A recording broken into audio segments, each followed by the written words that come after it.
Hi, good afternoon, evening, morning, whatever time you're watching this. My name is Tiffany Moss, and I'm going to be doing my Safmed standard celebration video.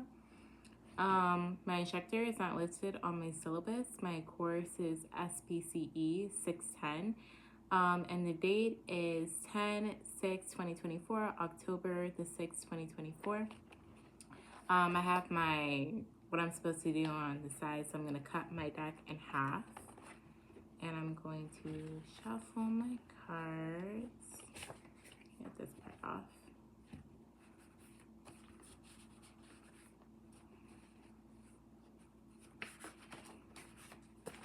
Okay.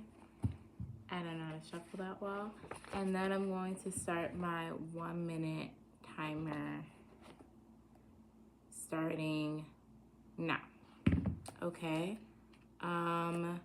This is functionally equivalent. So whatever the function of the behavior, what behavior equates to that, like the function is why the behavior happens. So I would say that. Functional behavior assessment, pass.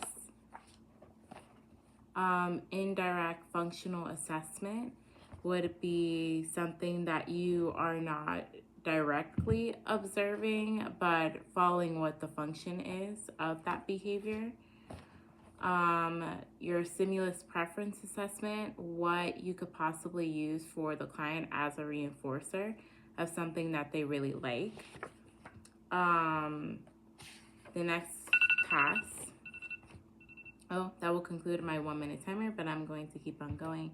Paired stimulus preference assessment. So you're pairing the stimulus to the client to see what they like. Ecological assessment is dealing with the type of assessment that's having to do with the environment. Okay. Reinforcer assessment, what could work for something positive where you could work with the client that serves as a motivation for a client for something that they could work for. Relevance of behavioral, why a behavior is good to, why this behavior is good to target. ABC stands for antecedent, behavior, and consequence.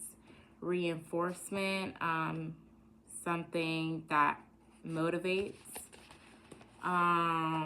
Automatic reinforcement, so something that is just, it's like a toy. It's just like, for example, it's just given to you.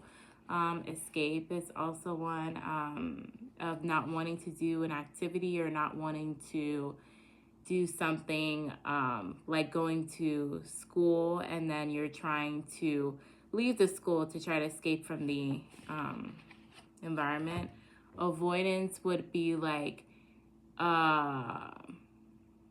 you're telling your parent every day, like, I don't feel good, I feel sick, I can't go to school, but really, like, you're fine every day, but it's just like you're trying to avoid not going to school, you're trying to avoid that setting. Access to tangibles would be something that is physical that a client is trying to get, whether that could be like something like the teacher's ruler or a teacher's paper, could be one of them. A behavioral assessment, that is what behaviors that the client is exhibiting, what can we see that helps us so that we can find something like those target behaviors and those acquisitions. The behavior checklist, what behaviors the client has. It's like more of a line checklist where you can kind of check it off. A brief functional analysis, so it's not like a full functional analysis, but kind of puts those key points. Cultural humility, of just being mindful of the environment that you're working with the family, because everybody has different cultures and religions that they abide by. For descriptive FBA, I'm gonna pass. Forced choice, if a client is not making a choice, it's not like, oh, okay, you didn't make a choice, bye. It's just, you know, hey, oh, I'm making that decision for you. Oh, maybe we could try this. Of course, not making it aversive, but just being like, a choice needs to be made. So if you're not going to make one, someone else is going to make it for you. Function, why the behavior occurs. Why is the client trying to like escape? Why is the client trying to have access to a tangible? Why is the client engaging in a tantrum? It's the why. Functional analysis. Functional analysis is an environmental variable where it has antecedents and it also has consequences. Function-based definition. I'm not sure on that one. I'm going to pass. The social significance, why we're doing what we're doing, what benefits it could have towards a client. For example, if just like a client interacting with kids at school is a social significance. It helps them to build their socializing skills and helps them with their interverbal skills. Culture, kind of spoke about this, but like a family's culture, a person's culture, whether it's Christianity, whether they're Muslim, whether they're Jewish, of just being respectful of that culture. Scatterplot recording, so I've seen that. It's on a graph, and it could either be, you could do scatterplot, I believe, for frequency, like how many times a client engages in a behavior as being an example. Attention from others, like that's a function of behavior. Like if you're having a client and they're like constantly like trying to get standing up in class because the teacher is going to tell them to go ahead and sit down, they're receiving attention from the teacher. So that may be a function as to why the attention coming from the teacher. So I'm gonna pass on this one.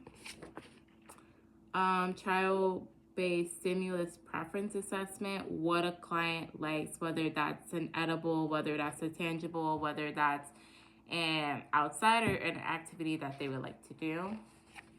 Behavioral interview, where you meet with the client and their family and just kind of assess the behavior. While doing this, I know that you don't intervene, you just kind of like watch the behavior as it's happening and take the data down. Settings and events, where's the area where it's taking place. Standardized testing. Would just kind of be like if they're sitting down and they're having the same question or they're being asked like the same task. I guess it's just like more like simple questions. Maintenance, like if a client is already good, I shouldn't say good, but they're already in, I guess like close to in the process that they would be faded out. You're just trying to keep what they've learned. And, you know, still, like if we're seeing that behavior, then we'll intervene being like, oh, remember we could do that. But that they've kind of gotten on this routine of where they understand and just making sure, you shouldn't define the word for the definition, but of just like them keeping that behavior and the things that they've learned. Norm referred tests, I'm going to pass on that one. Interviewed, informed, which is IISCA, I'm going to pass on that. Habituation, I'm going to pass. Pinpointing and design of intervention. It's trying to get behaviors to either increase or like decrease.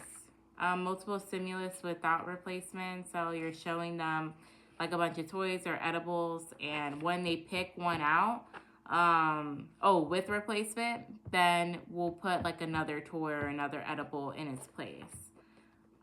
Indirect assessment methods, I'm gonna pass on that one. I put this one in place. I'm going to pass on this one too. undifferentiated responding, when challenging behaviors are happening more frequency, I would say. Yeah.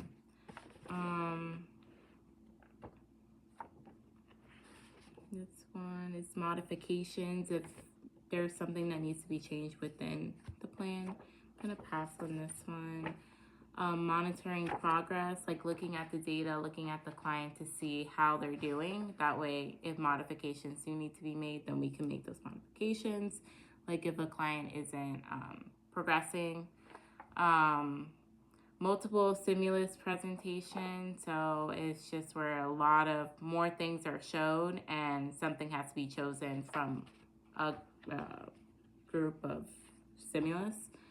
Multiple stimulus without replacement is where they have like the edibles and something that they could use and something is taken out, and nothing is put back in.